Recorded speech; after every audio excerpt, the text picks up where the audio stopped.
What's going on, everybody? Just be your boy DJ Anonymous. DJ Anonymous with another episode of Sports Biz Music, and it's been a very, very long time. I think it's been about 3-4 months. But on tonight's show, I finally got this man on the show. We've been trying to do this for about a few weeks now, and we finally did it. I got my boy Aaron Visions on the show today. How you doing today? Tonight? Yes, sir. What's up? How's it going? I'm doing great. I'm excited to be here. We've been trying to do this.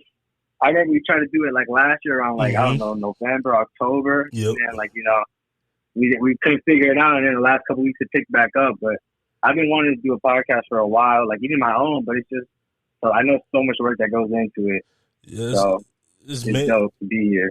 Yeah, thank you for coming on the show. And when it comes to podcasting, I tell people all the time, it's not as hard as what people think it is. It's really like you have to really find a time, and not really a place. I mean, if you know, like me, one day I want to have my own studio and stuff like that. But when the money start flowing, but even doing it like virtually or doing it, over the phone, like it's very time consuming. So you have to like make sure that the time that you have is blocked off, And with me, I got my daughter, so like I got to make sure that she's, occupied, so she just won't come in and make all bunch of noise and stuff. But it's not as hard, as people think it is. So I always encourage people to, start their own podcast, especially right now while it's hot, So if you really want to do it, yeah, definitely, definitely, yeah. I've been talking about it for a while. I was actually talking about it with some friends a couple of nights ago. Mm-hmm. But like just even like how it was with you and me, just the scheduling is just so difficult. Like getting 3 people, getting 2 people in the same room for an hour, 2 hours is like probably the hardest part, Definitely. But it's like it's a really enjoyable form of content. Mm-hmm. Just chilling, having a conversation, learning from each other. It like people do this in real life every day. It's just nobody's recording. Yeah, it's like I enjoy listening to podcasts. When I'm in the car sometimes, when I'm just editing. Sometimes it's cool. Yeah, it's a cool vibe. I've been doing this for I think like 5 or 6 years, and one thing I can say is that it's kind of like a cheat code to networking. So when you have people on the show, and especially people like me and you, like we technically met through through Jalen. Shout out to Jalen. Yeah.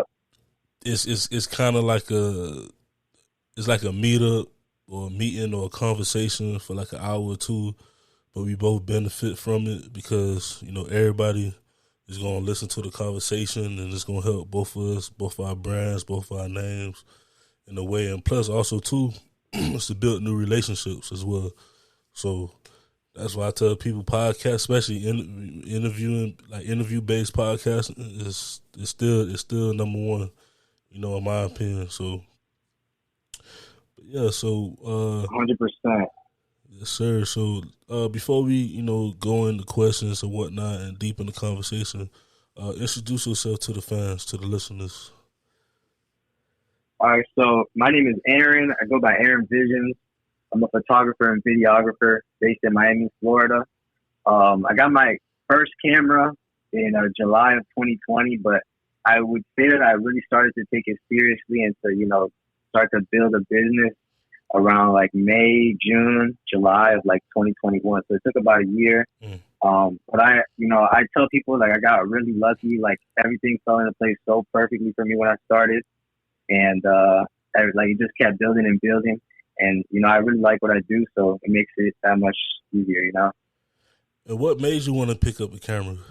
Like, what made you, what was your interest? So, I've always, I grew up on YouTube and stuff.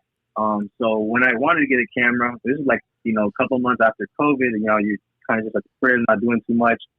I kind of got it to make more, videos of myself. YouTube videos, stuff like that.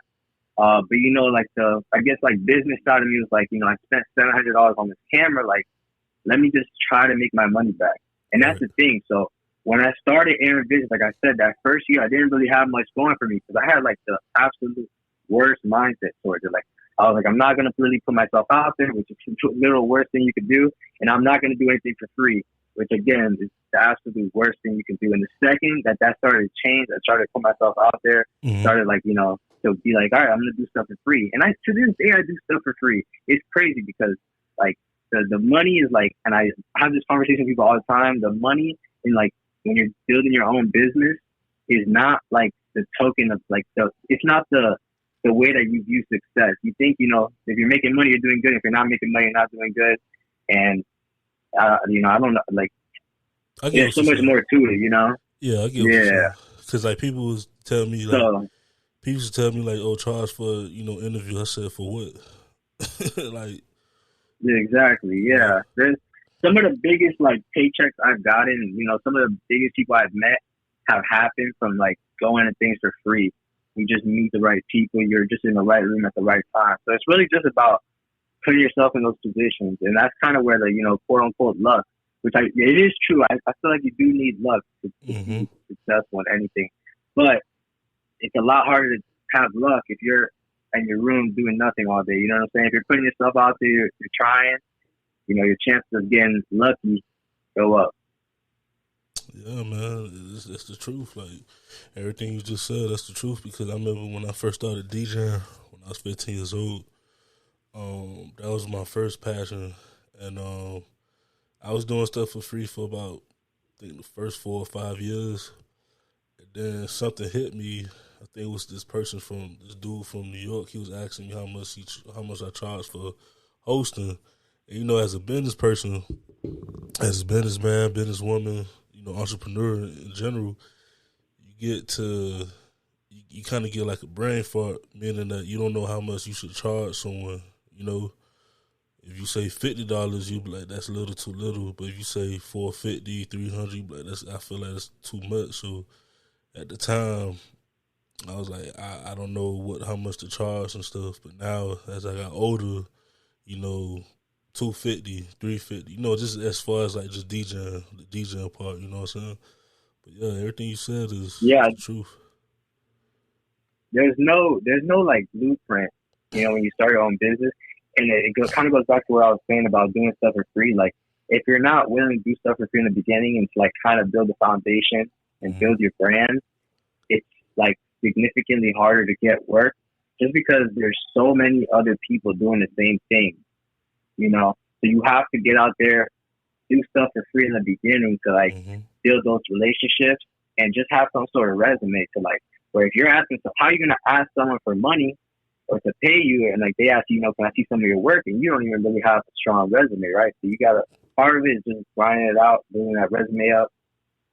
And I always tell people, like, you want to be in a position where people are calling you as opposed to you asking for people to pay you, right?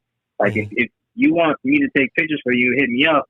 I have more leverage in telling you, you know, this is what I charge, this is what I do. And if I ask, hey, can I come take pictures for you, and then I try to charge you, you know, it's not going to work out the same. Right. And real quick, did you play basketball in high school? Yeah, so I went to Chaminade. I played JV for 2 years. I wasn't no hot shot. You know, I will say this though, I'm the best shooter, 3-point shooter of any cameraman in South Florida. I'm saying this right now. Put it out there. I'm not saying basketball player. I'm talking about straight shooting. 100%. Nobody's on my level. Nobody's got the range like me. The consistency, the beautiful shot form. And that's what I would say. I'm not saying I'm a good basketball player, but I can shoot. And that's probably why I didn't make the NBA, because I got nothing else. I like that. I just that you went to the wrong high school. That's what it was, really. I was on JV. I'm a Pace boy. That's why I said that. You went to Chaminade. Oh, you went to Pace? It's actually funny. I wanted to go to Pace really bad. Like, really, really bad. And my mom didn't let me. I don't know for what reason. I mean, not that she didn't want me to go to Pace. It wasn't she didn't want, like, she just wanted me to go to Chaminade because it was closer. But yeah, I went to Chaminade for 3 years. Then COVID hit, so I did my senior year on SLVS because it was, you know, like going to school 2 days a week and all this stuff. I'd rather just stay home. And it ended up being like the best decision I could have made. And I was like kind of scared to make it because I've been like in private school my whole life.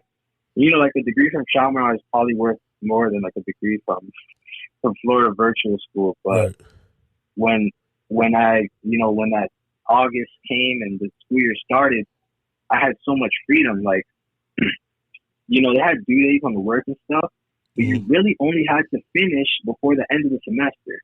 And, my schedule was like, this was like when I probably got in the best shape of my life. I was like waking up 5 a.m. every day, like going to the gym. And I still do this. I'm just not as consistent anymore. I didn't have that much other stuff going on. So I was going to the gym early, come home, I would do some schoolwork, be asleep by like 8, 9 o'clock, which is ideal. Like those are the best type of days. It's just now like, I have more stuff going on. So it's kind of harder to stick to that schedule.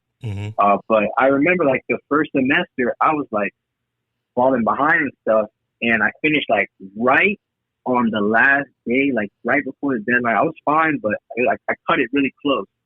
And the second semester started in January. It was like my senior year, so it was like the last little stretch.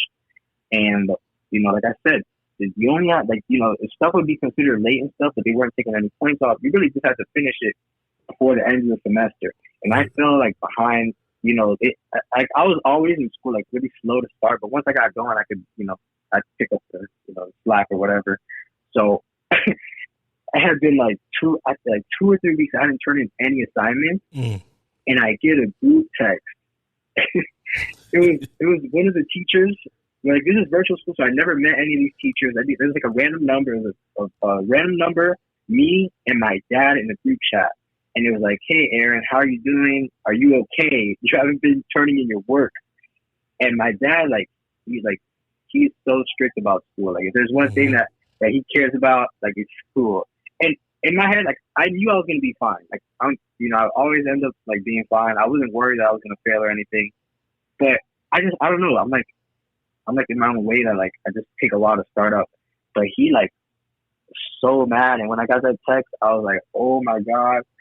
And then that was probably like around February. And I ended up finishing like the whole year April 1st. So, school was to like May, June. I finished like a month and a half, 2 months early. I think I did like half of the semester in March. Like in 1 month, I would just go to the gym in the morning, come back and just do work and go to sleep. Like it was no life. But I finished school like 2 months early. And again, like at that point, once I finished in April, that's why I say that it was like the best decision ever. Like I had nothing that I had to do, right? So everything that if I wanted to just stay at home, watch Netflix and sleep all day, I could have. And thankfully, I didn't. I was waking up at 5. I was going to the gym, and at this point, like again, I had nothing to do. So like I would go in the gym, I would do like a little basketball workout. I would lift. I would do like what's it called, calisthenics. Like I was just like in the gym because I had nowhere else to go. And then I would get home, and I started like I was really trying. I was like, I was 18 at this point.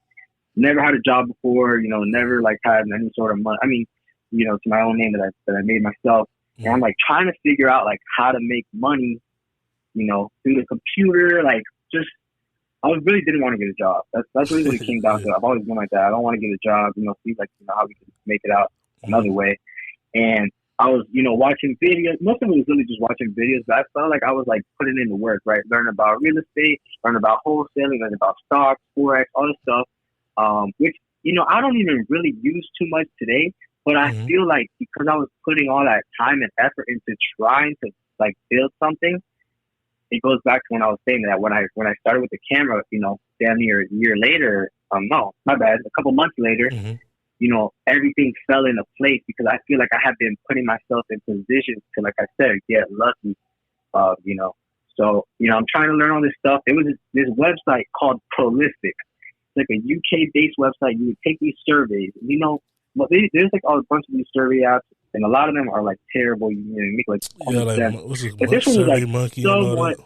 Yeah, but that's all like crap. Like this was like I mean, it wasn't a lot of money, but it was like I remember in like a month I would make like $120 taking like, and you can just take surveys whenever you wanted. Like I'm telling you, because I was just at the crib all day, so I just have my computer open, get like a little notification every couple hours that a survey is open. You maybe get like, for the longer ones, you might get like $3-4. For the shorter ones, like really like 2 minutes, you get like 60-70 cents. But like literally, that was like what I was doing, watching YouTube videos, trying to like learn about different ways to make money, and doing this. So like, I probably made in total like $300-400 in like a couple months. And again, it's not a lot of money, but it's just cool to see that like I was making something like in the house. It was better than nothing. It was different times. And then so timeline for this was like April, in between like April 2021 and like May, June. So after that, I had a senior trip that was in June. So it was not affiliated with my high school, but there was like 7 or 8 kids from my high school that were going, and pretty much it was like a company that organizes like senior trips. So we would fly to Tulum, Mexico, and there was like other seniors from like different high schools and stuff. So that was like what I was really excited for, like pretty much just waiting for that to come. But in the meantime, I'm like trying to reach out to people, like to start the business, because at this point, like this is about 7-8 months in, and like I only have pictures of my friends. Like all the people on Aaron, they're still there. The pictures are still there. If you scroll all the way down, like the pictures are like my cousins, like my friends from school. Like it was no like work, you know what I mean? It was just me like posting pictures of my friends. And I saw there was this tournament that was going on. It was called the Bitcoin Classic. And again, at that time, Bitcoin, was like going crazy. So it was this tournament. It was like a tournament, and the thing was that they paid out in Bitcoin. So I reach out, I send an email. I'm like, hey, I would love to do media for you guys, like photo, video, if you guys need anything. And the guy hits me back. His name is Yusuf. And he was like, hey, what's up? We already got somebody. So would you be able to make us a trailer for the event? And I'm like, yeah, definitely. At this point, I'm just trying to do anything I can. And he tells me, go to, are you familiar with Gibson Park in Overtown? Oh yeah, Gibson Park. That's what that's by Jackson. Yeah, over there. So I drive down to Gibson Park one day. I take some pictures inside, some video. I put together this little trailer, and then I'm kind of like, like I don't remember exactly how I said it, but I was like, hey, like how could you compensate me or something like that. I don't remember exactly what I said. And then he was like, hey, I can get you into the the tournament days. I think it was like $20 entry, something like that. But I saw that they, in addition to the tournament, they had a dunk contest and they had a 3-point contest. And again, going back to what I told you, at this point, I'm playing basketball every day. I already was like, like shooting was always my thing. And I'm like, hey, could you get me in the 3-point contest? He's like, yeah, bro, I'll get you in. And it was $100 entry for the 3-point contest to let me get in. And I ended up winning it out of like, I don't know, like 20 something people. Damn. So I didn't get paid from like, working, but I got paid from winning the 3-point contest. And again, that's where it goes back to what I was saying, that like everything just fell into place. It was like, that was such a cool day. Like that was the most money I had ever had in my life, like combined probably, you know what I mean? That I had made myself, or I guess one or whatever. So that day was crazy. And it's actually crazy. Me and Yusuf are still in contact to this day. And tomorrow is the Bitcoin conference, this week is a Bitcoin conference down in Miami. And I'm helping him out with some stuff. And he's having one of his tournaments in Atlanta next month, and I'm going to be out there. So, we stayed in contact. Yusuf's like a great guy. And like, I'm like forever, ever, always appreciative and grateful to him, because you need someone to, give you that like first, like, I don't even know how to say it, like someone to like give you a chance, and because he had no reason to like even, do anything that he did. So I really appreciated him. And yeah, it was dope. So from there, I ended up going to Mexico. It was like a great trip. Came back, and there was this fighter. His name's Harold Calderon. He fights like I don't know exactly what division it is, but it's like some, he's a boxer. Mm-hmm. And I had met him at Miami Pro in 2019. So again, I used to go to Miami Pro, but I didn't have a camera or anything. And I ended up getting his IG and stuff. So he sat next to me. We had talked a little bit. And, we had each other on IG, but we didn't really talk or anything. And I saw that he was going to be in this fight. And, now I had a camera. I was like, hey, could you, could I get, access to take pictures? He was like, yeah. So I ended up going to this thing. And he's close friends with James Johnson, who used to play for the Heat. Mm-hmm. And, I'm like a huge basketball fan, huge basketball fan. And James Johnson was there. I go up to him what's up? My name is Aaron. I'm a photographer. I love to work with you. Could I give you my contact or something? And then he ends up giving me his number. And again, for me at that time, I was like, that's so crazy that an NBA player gave me his number. You know what I'm saying? And again, I'm telling you, it all comes full circle. 2 weeks ago, I actually ran into him at Dare, mm-hmm. and I told him, because we were some mutual friends, and I kind of told him this stuff. I don't even know if you remember, but we kind of sat down and chopped it up a little bit, 2 years later, and it's just crazy how life works like that, So I can literally go on for forever, how everything has tied into it, and that's why I say that everything fell into place perfectly, because I didn't go into it thinking, I want to be a photographer, or I wanted mm-hmm. to take pictures of other people, but I really ended up liking it. And again, people think it's just taking pictures and then, you go home, you edit and you send it. But it's that's really the smallest part of it. I've been able to meet so many cool people. There's people I've become friends with that, I would have never crossed paths with otherwise. There's events I've been able to get into that I would never have even had access to otherwise. So it's just so much stuff that comes with it that you don't even really see from the outside looking in. But it's I enjoy it so much, and I'm just riding it till the wheels fall off. But luckily, I can't complain. Everything's been great. I feel I'm getting better and better, and the business is growing. So I really cannot complain at all. No, so your work speaks for itself. You do a lot of work. Do basketball, you do football, you do different events. How was I guess your first okay, because I like to ask creators this.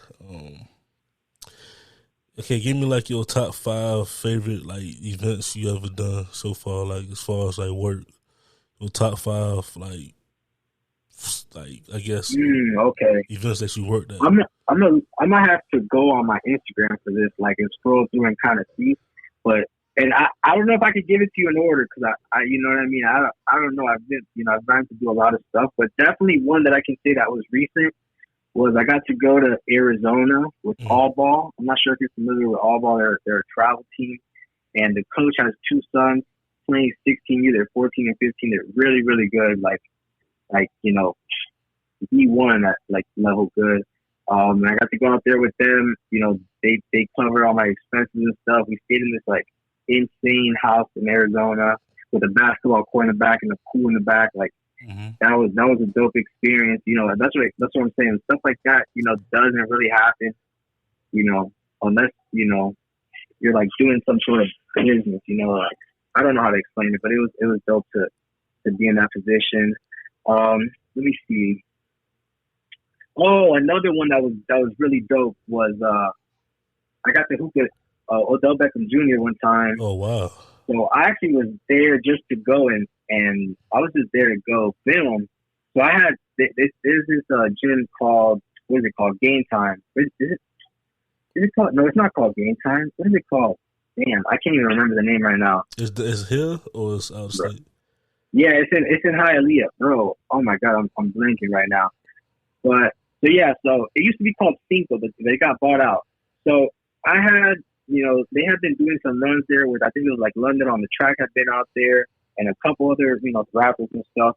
So I had reached out, I had DM'd them on, I think it's called Game Point. Yeah, Game Point Miami.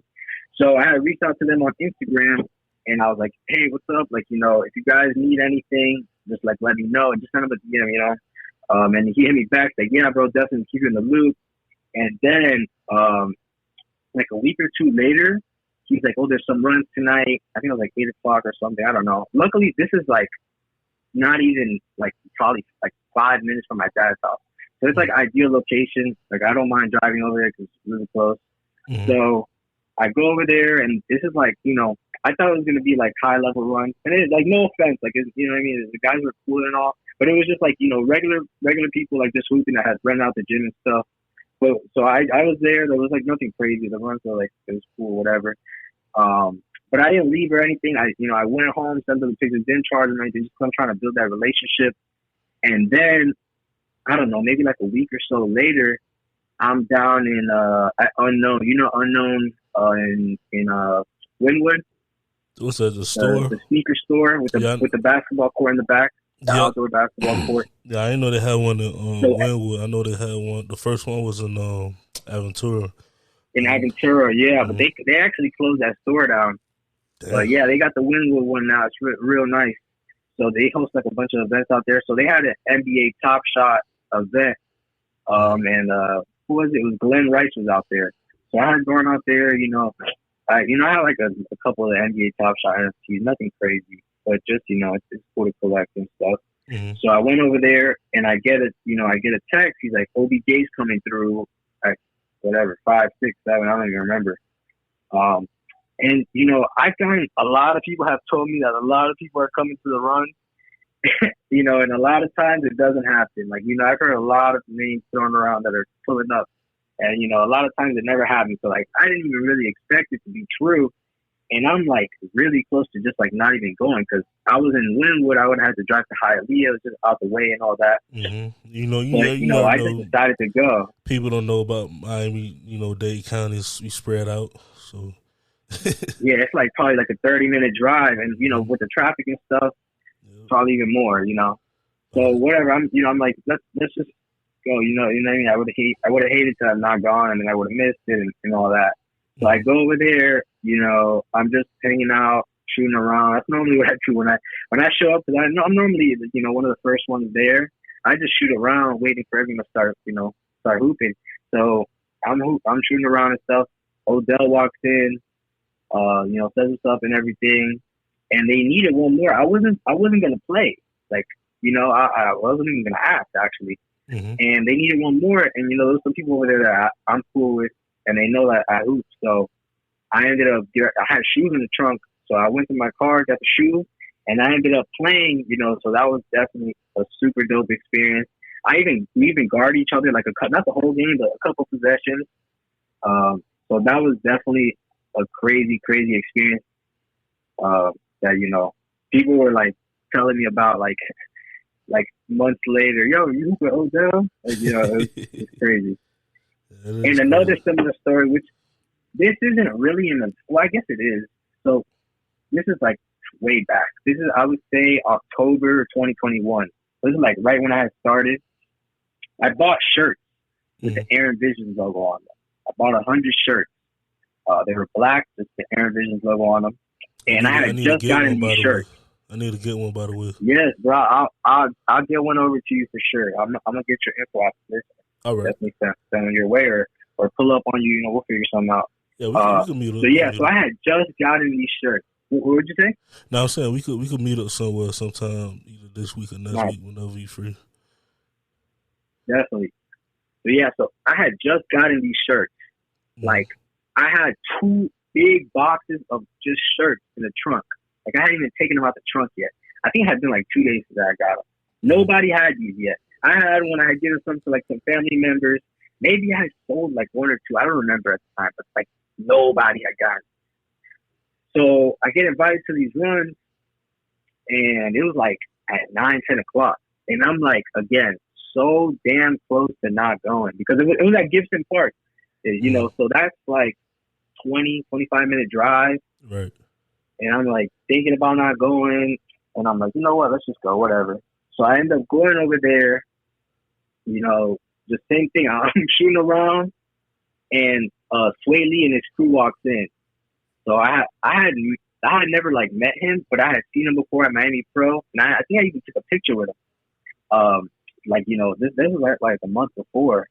And you know, when you're hooping, it's like a different. It's real easy to like become friendly with someone when you're like, you know, just hooping with them. And I always tell people like these like higher profile celebrities, it's like subconsciously when it's like a private thing.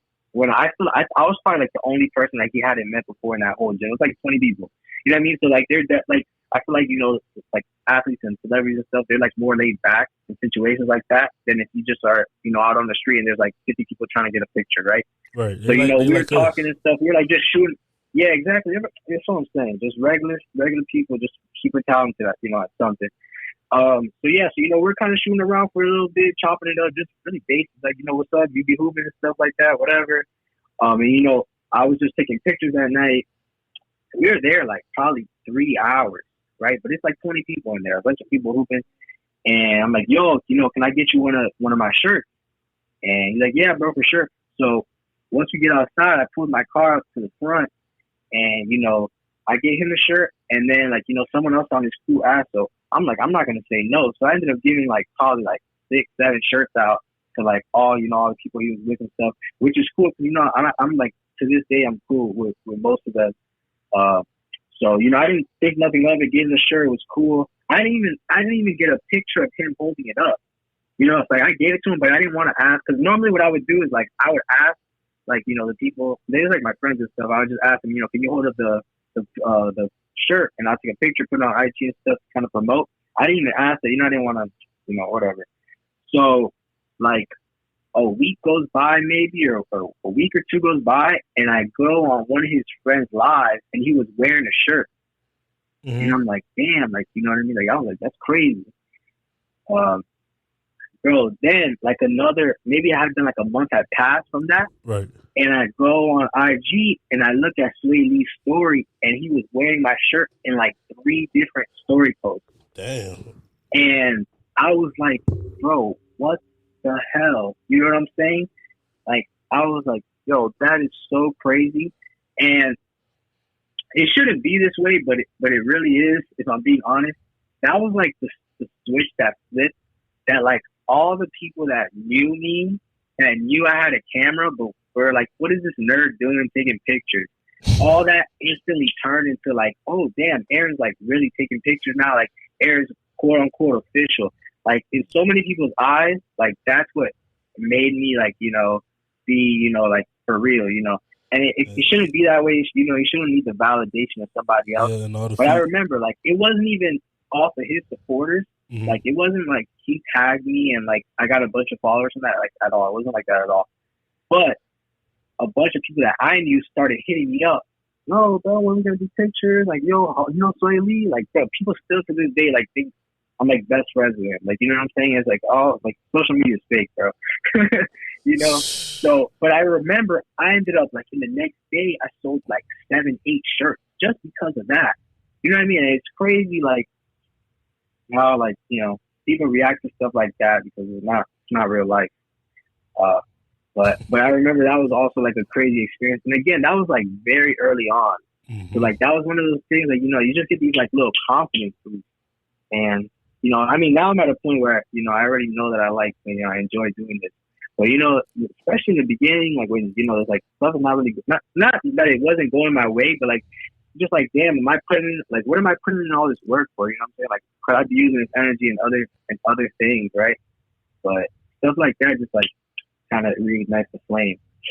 But that was definitely a crazy, crazy story. Man, that's amazing. You only 20 years old, man. Tell you, man, by the time you're 25, yeah, I won't be surprised if you see half of the world, a majority of it. You know what I'm saying? Just because of your work. I hope so, man. That's the goal. Yeah, because I'm looking at your work and you're very consistent. You know a lot of people. I always tell people this all the time, and it goes back to podcasting. I want to say my 3rd year doing podcasting, that was probably the most consistent year of all, like, of me doing podcasting, because I'm talking about like meeting different people, meeting people from Complex, meeting people from what's that basketball magazine? It's very, Slam? Yeah, Slam.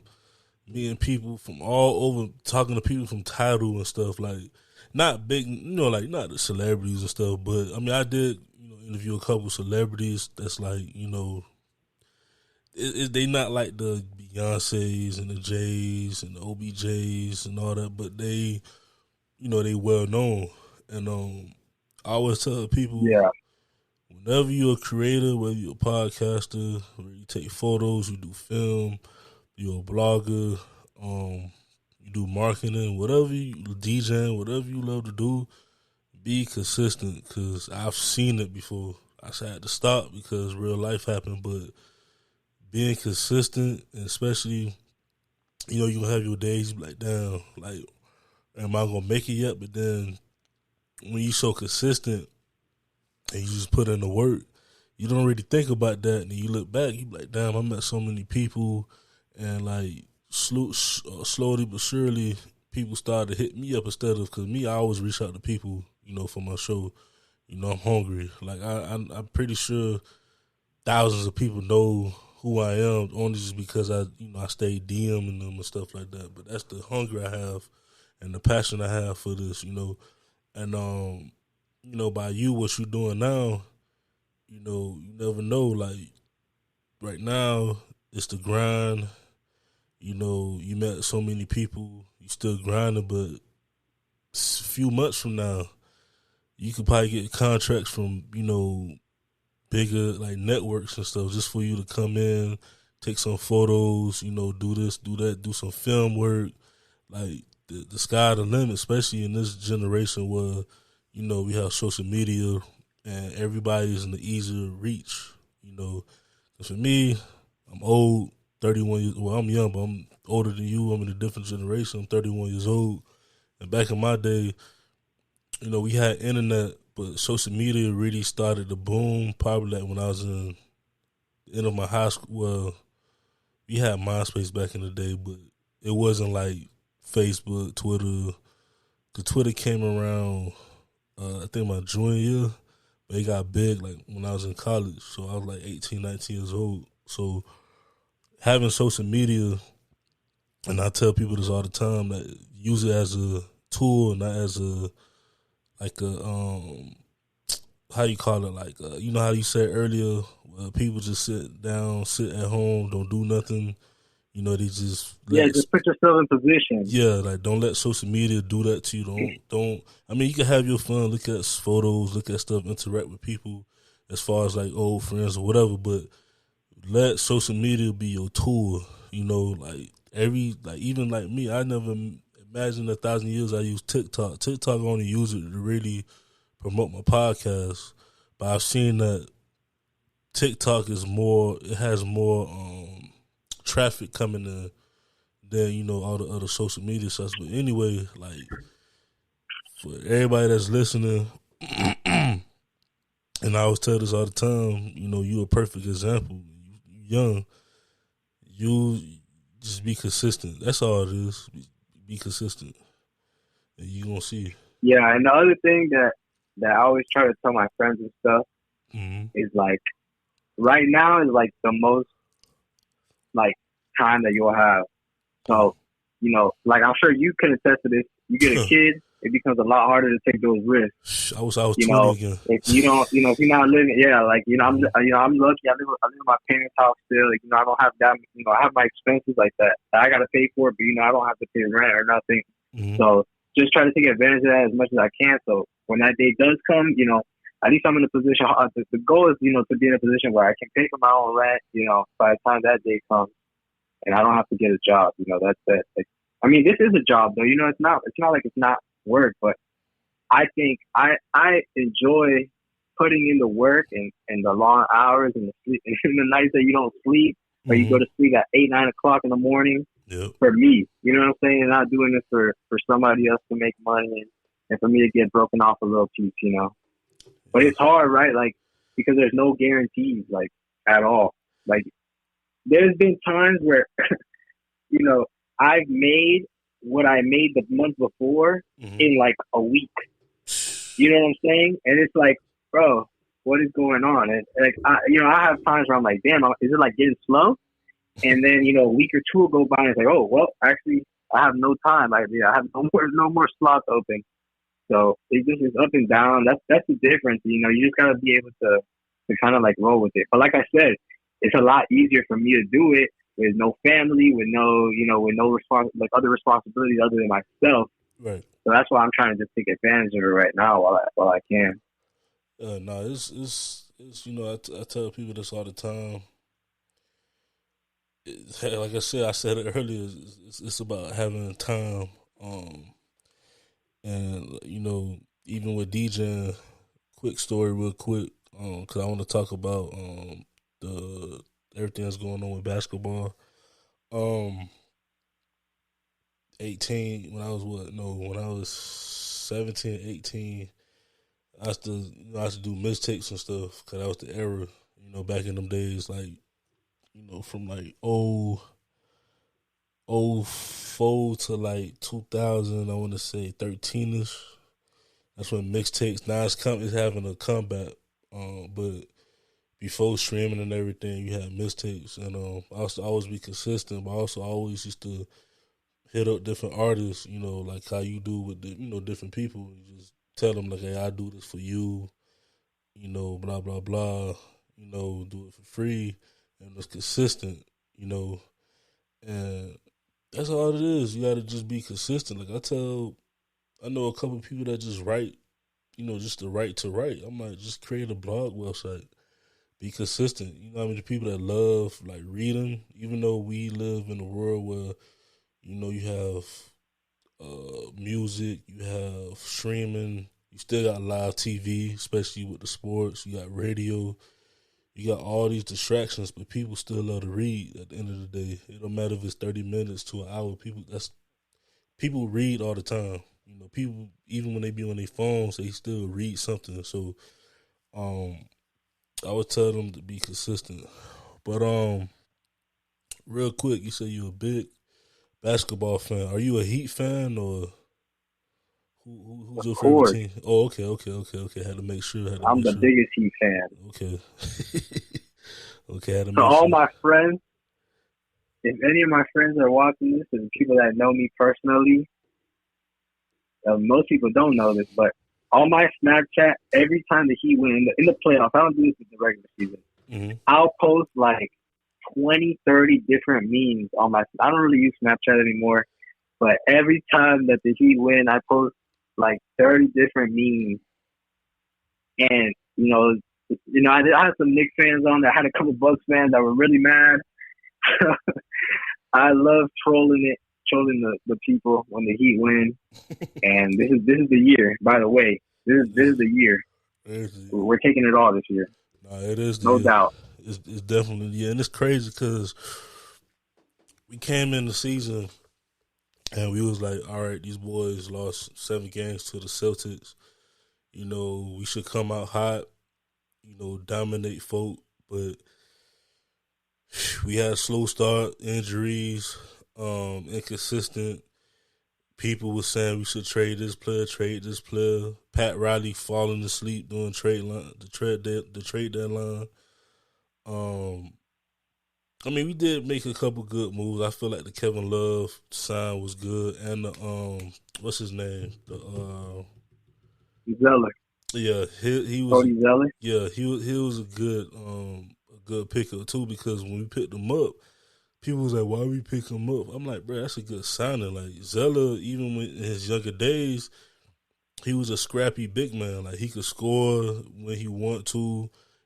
He could give you defense. He could rebound. Like, especially in this team now, we need, all these years we've been saying Bam needs another big man by him that could either stretch the floor or do the dirty work, and he could do his thing. So we seen it on both ends. When Kevin Love played with Bam, Kevin Love, he stretched the floor. Sometimes he'll do a little bit more of the dirty work. He's older, but he can still rebound when he wants to at times. But it gives Bam some rest, because let me tell people this now. 2020, we could have won that championship, but the Lakers had too many big men. And someone made a point because I listen to all these YouTubers and stuff. But somebody made a point today. There was like when Spo put in Kelly Olynyk, it was unstoppable because Kelly Olynyk, he could stretch the floor a little bit. He could jump the three. He could do the three. He could do some mid ranges, and he could do the dirty work too, where it gives Bam some rest. You know what I'm saying? And now we seeing it again, but Spo is actually utilizing it even more with Kevin Love, with Zeller, with even what's his name? Sometimes Kyle Lowry. He's a point guard, but he's scrappy. And then now Kyle Lowry coming off the bench that was another great move that Spo did. I feel like Kyle Lowry probably did it himself because he know that he's on the end of his career. But looking from the beginning of the year until now, looking at everything, like everything that transpired and all the the little adjustments you had to do, we back at the Eastern Conference Finals. and we're missing Tyler. We've been missing Tyler for the whole playoff. Yep. Oladipo is not going to be here. Yep. So it's crazy what's been going on, but it just shows like how good NBA players are. Like the level, at any point, these guys are so good that they can just turn it up, And again, you have to have a good coach. Jimmy's been playing like absolutely ridiculous. Baby Jordan. And now hopefully, his ankles, I saw a picture of him walking in the arena and it looks swollen. So hopefully, in these next couple of days, he'll be able to get back because he's definitely, was a little bit slower in those last couple of games. Trying to pace himself. Against New York. Mm-hmm. Yeah. So, and the thing is also like we can't have him going for 56 every night because at some point, like that's gonna run out. Save that, for the finals. Save that for when you really need it. But you don't want him to just come out, in the game that isn't necessarily a must win, and go out and score. Try to take 30, 40. 30, 40 shots because it's not sustainable. Plus, once the other guys are playing confident, everything flows better because he's gonna get his points regardless. Mm-hmm. But yeah, because at first I was kind of confused on why, because I feel like he's passive at times. But like as the playoffs have gone on, I'm starting to realize like when the other guys are playing good, like he can turn it up whenever, but not everybody on the team can do that. So especially like Bam. Bam is so important. When Bam's going, like everything just flows so much better. So I feel like now I kind of understand more why sometimes he's like super passive. I'm just ready for it. So first things first, before we get into the each conference finals, I have a couple questions. So first question is who's your favorite basketball player of all time and why? I would have to say Kyrie Irving. Okay. And outside of all the stuff that that happens with him off the court, he's like, I'm talking strictly basketball. Mm-hmm. He's like so exciting to watch, and I feel like every time he shoots the ball, it can go in. So he's number one, and number two is Dame. Like very close. Number two is Dame. I love watching them play. How they shoot the ball, how they dribble, finish, all that. So who's your 3, 4, and 5? What'd you say? Who's your 3, 4, 3, 4, and 5? Like who's like in your top 5 since you put out Dame out there too? All right, LeBron has to be in there. I'm a LeBron's the GOAT type of guy. I mean, D-Wade's got to be in there, of course. Who? D-Wade. Being from Miami, D-Wade's got to be in there. Okay. And then number 5. I'm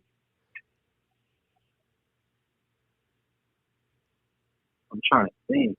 Yeah, that's a good question.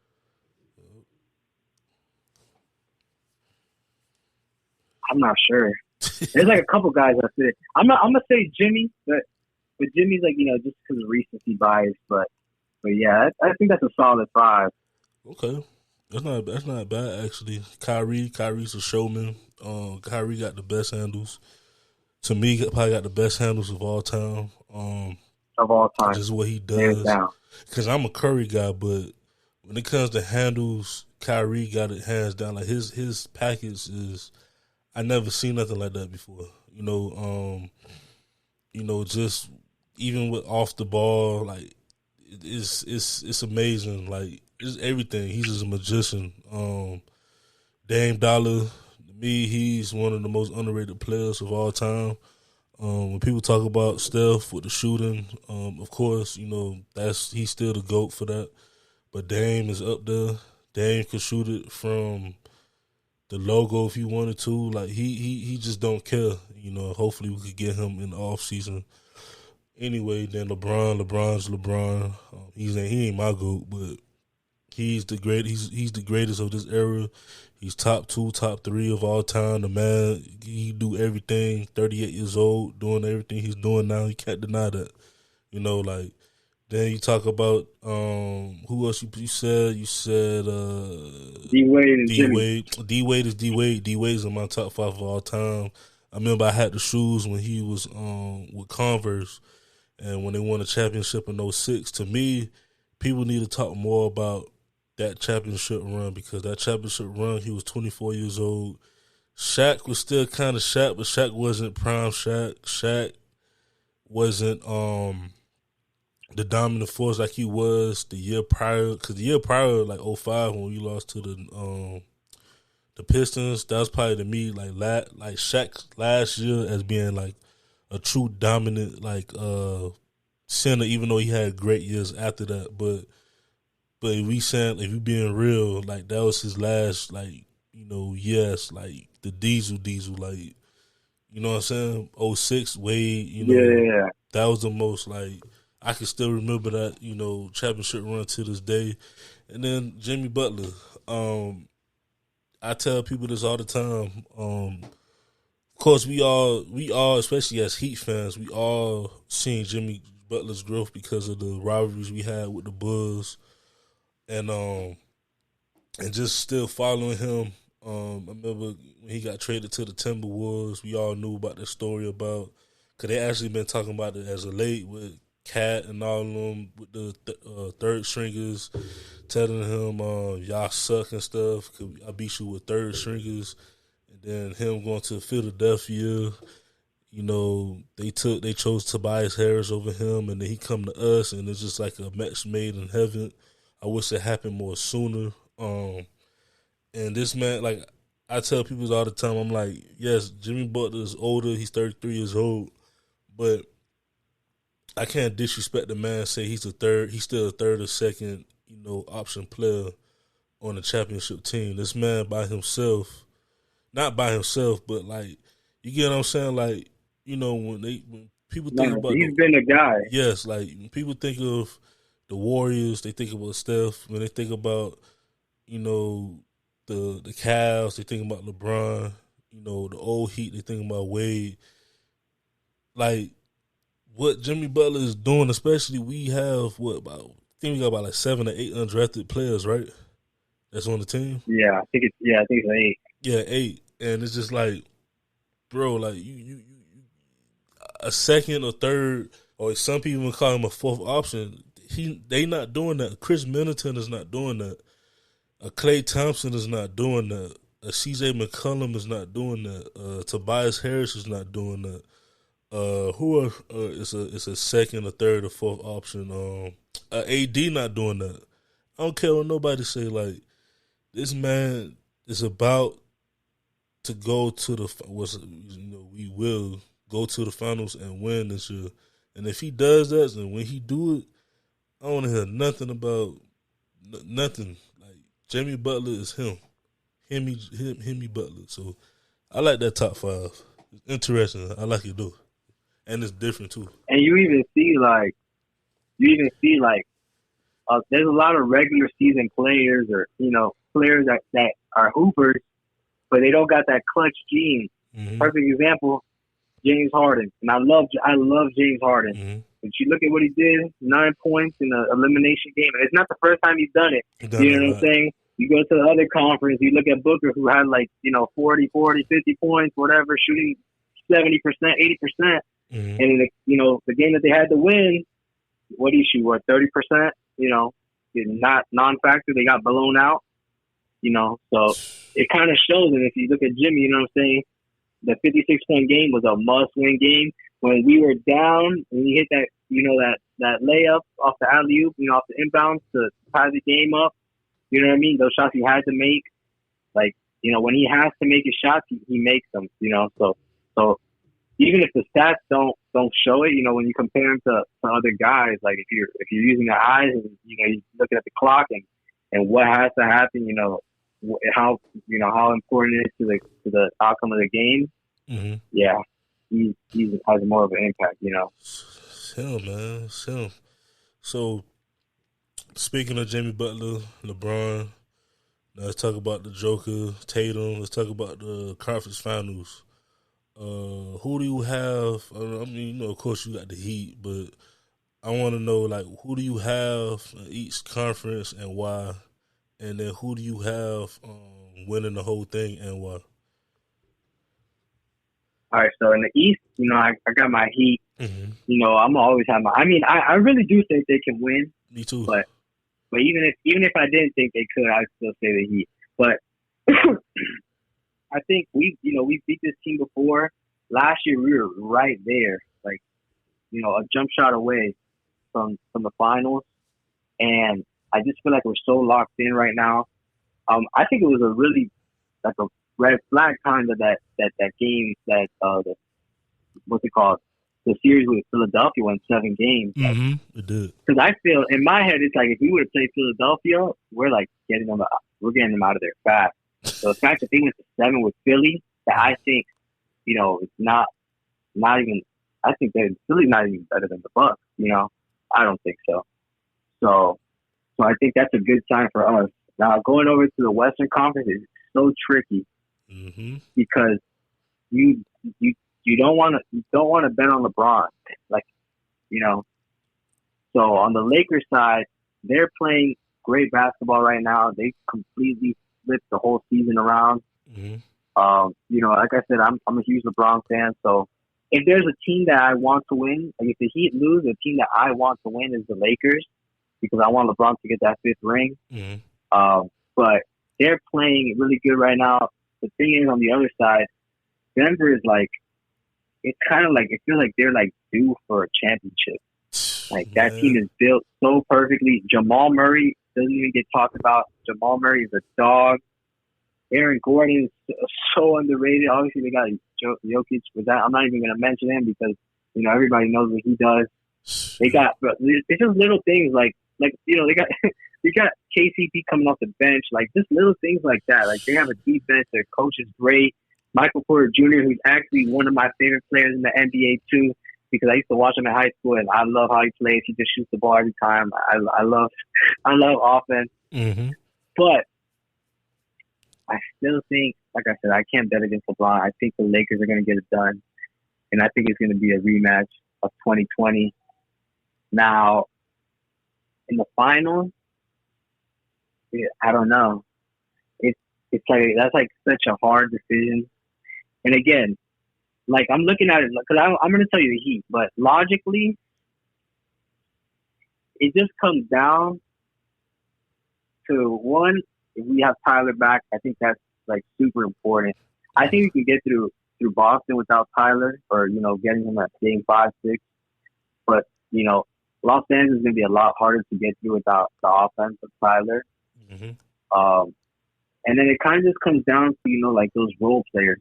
What is Strus going to do? What is Lonnie Walker going to do? What is Duncan going to do off the bench? You know what I'm saying? Guys like that are coming off the bench. Because LeBron's going to do his thing.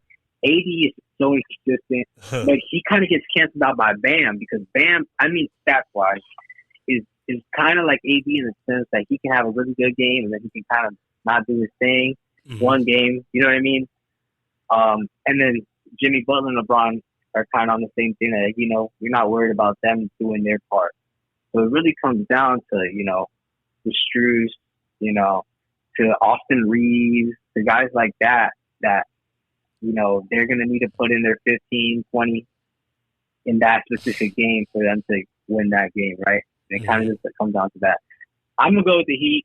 I love my team, but they really could go anyway. And like I said, obviously I want the Heat to win. I'm a huge Heat fan, but if the Heat don't win and the Lakers do, I would be way more upset if like Boston wins, or even if like Denver wins. Let me tell you something. But if LeBron gets his fifth, what were you saying? No. I was gonna say something after you was finished. No. I was just saying that if Miami doesn't win, I want it to be LeBron. Okay, yeah. So that was on my list of 5 things I wanted to see. I said I wanted either him or Steph to get their 5th. I said I want the Heat and Jimmy Butler to get there, especially Jimmy first. I said, who else I said? I hate to say it because the Boston, but I do love Tatum and Brown, talent-wise, to get their first because they've been at it for like 6 years. People don't understand that. Like, they've been around it, for a long time as well. They just finally went to the finals last year. Then I said I want the Joker to finally prove to people that he is one of the greatest big men ever if he wins the championship.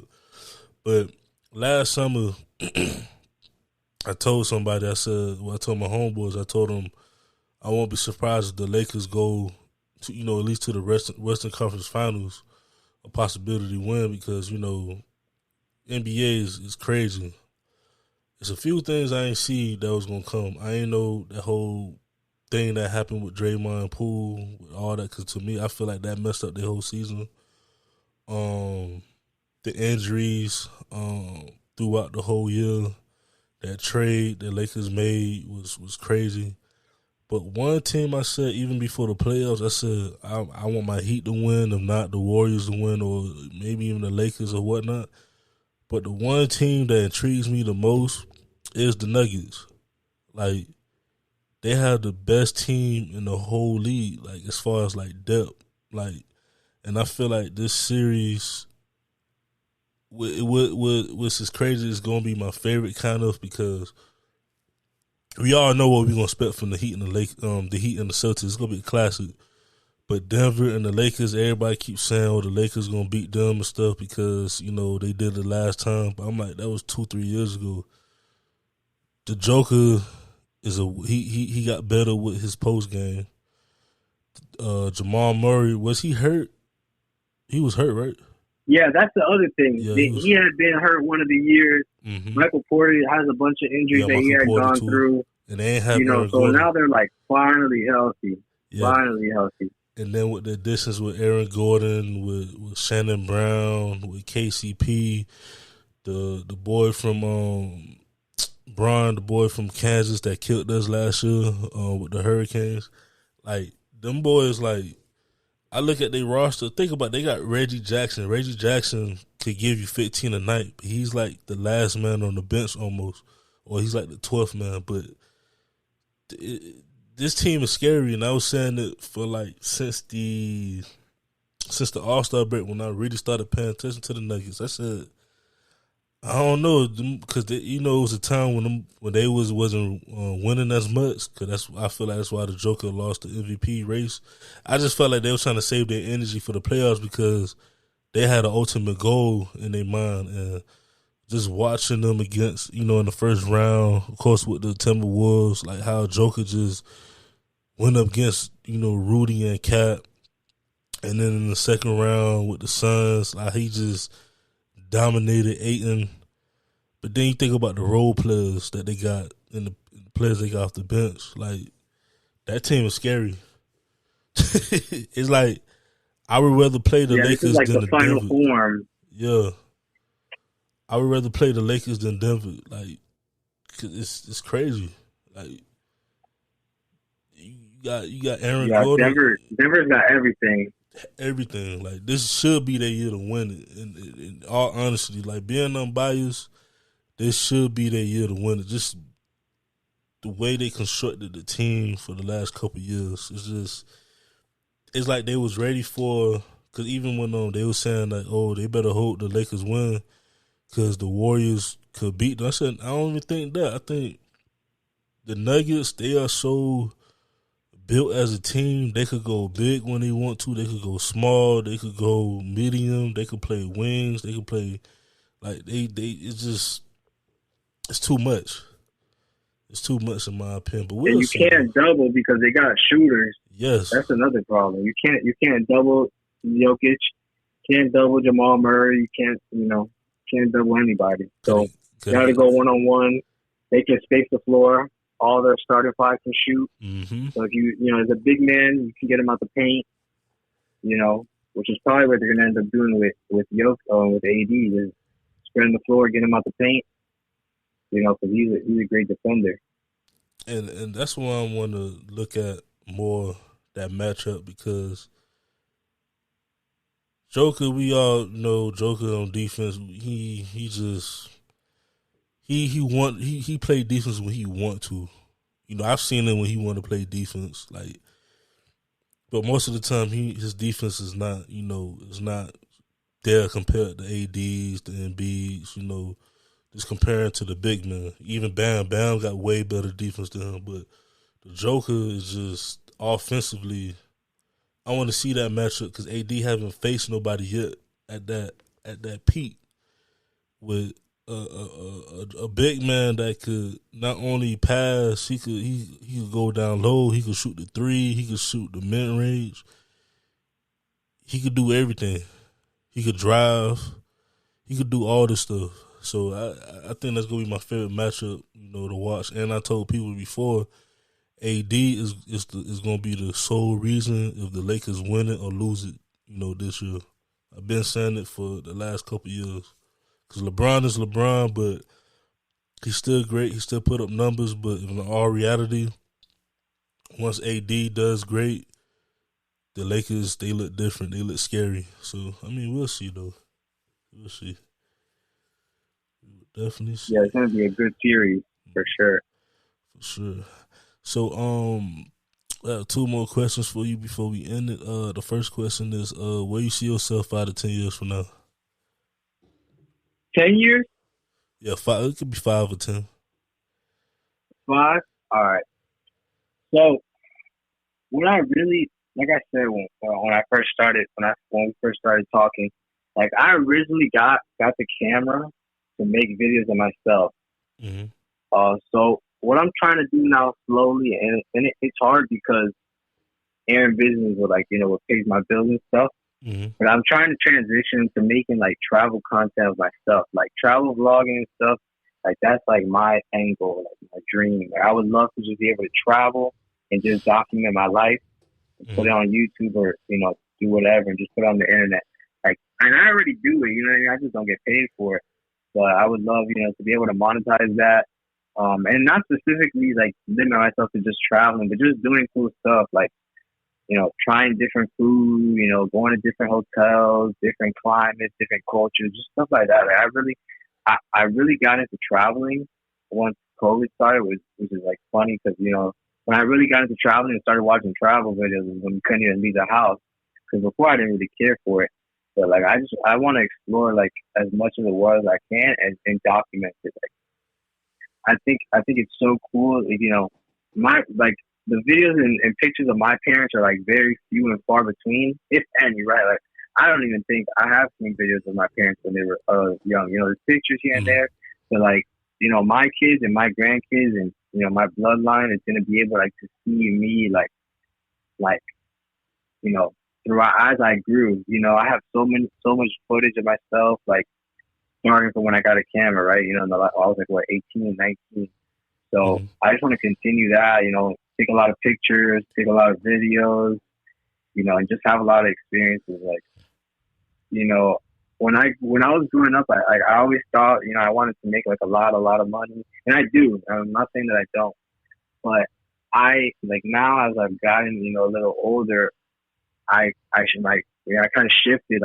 I want to have more experiences. I want to be able to tell crazy stories about places I've gone, things I've done, You know what I mean? Because that doesn't really have a price, you know. So that's just really what I'm trying to do is just start to travel more and just document myself. And hopefully in the next 5 years, I can monetize, you know, recording myself and, you know, documenting my life. Like I said, it's not that I don't enjoy, you know, taking pictures of other people. I still do, and I you know, I plan on continuing to do that, even if I do get to that point. But you know, that was like the first, you know, passion that I have was more recording myself. That's what's up, bro. That is what's up, man. Hopefully, when you grow big, you don't forget about your boy. Nah, never, man, never. And then the second question, of course, is, you know, how can people find you, so they, you know, you could, you know, showcase your work, you know, like just, you know, how can So, people find you so they could like look for you to do work? yeah, the best way I pretty much run everything through my Instagram at Aaron Vision.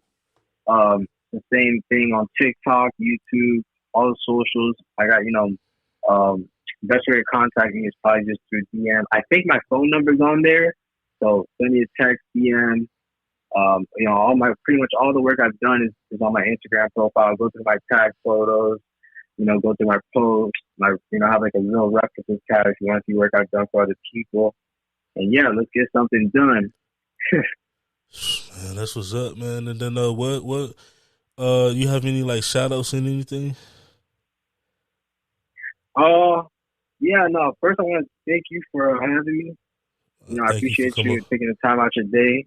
Thank you for coming on the show. Yeah, I just want to. There's so many people to thank individually, but just, you know, I really want to say thank you, and I appreciate the people that, you know, were supportive of me and, like, you know, showed love when it wasn't so easy. Like now, you know, that I've been doing this for a while, it's a lot easier for, you know, people to show love. But, you know, when I was first starting, you know, not everybody was. There was no reason to. So everybody that kind of believed in me from the beginning and was supporting me when they didn't have to, when it wasn't, you know, they probably didn't think they would get anything back from it, you know, I really appreciate those people. And I haven't forgotten about them, you know, so I'm going to make sure, you know, I pay them back 10 times. 10 times more, man. And once again, man, I appreciate you for coming on the show, man. Hopefully it's not the only time you come on the show. Of course, you know, you come back on the show, chop it up even more. So we might have to, you know, collaborate one day. Yes, sir, definitely. Yeah, but we'll be in contact for sure. You got my number now, so if you need anything, you know, reach out. And I got yours too, so. Yeah, I'm going to lock you in, man. I'm going to lock you in. But everybody, this has been your boy, DJ Anonymous. DJ Anonymous with another episode of Sports Biz Music, the podcast. And I promise I will be consistent this time. And this has been your boy and my dog, Aaron Visions. And we out. Peace. Peace.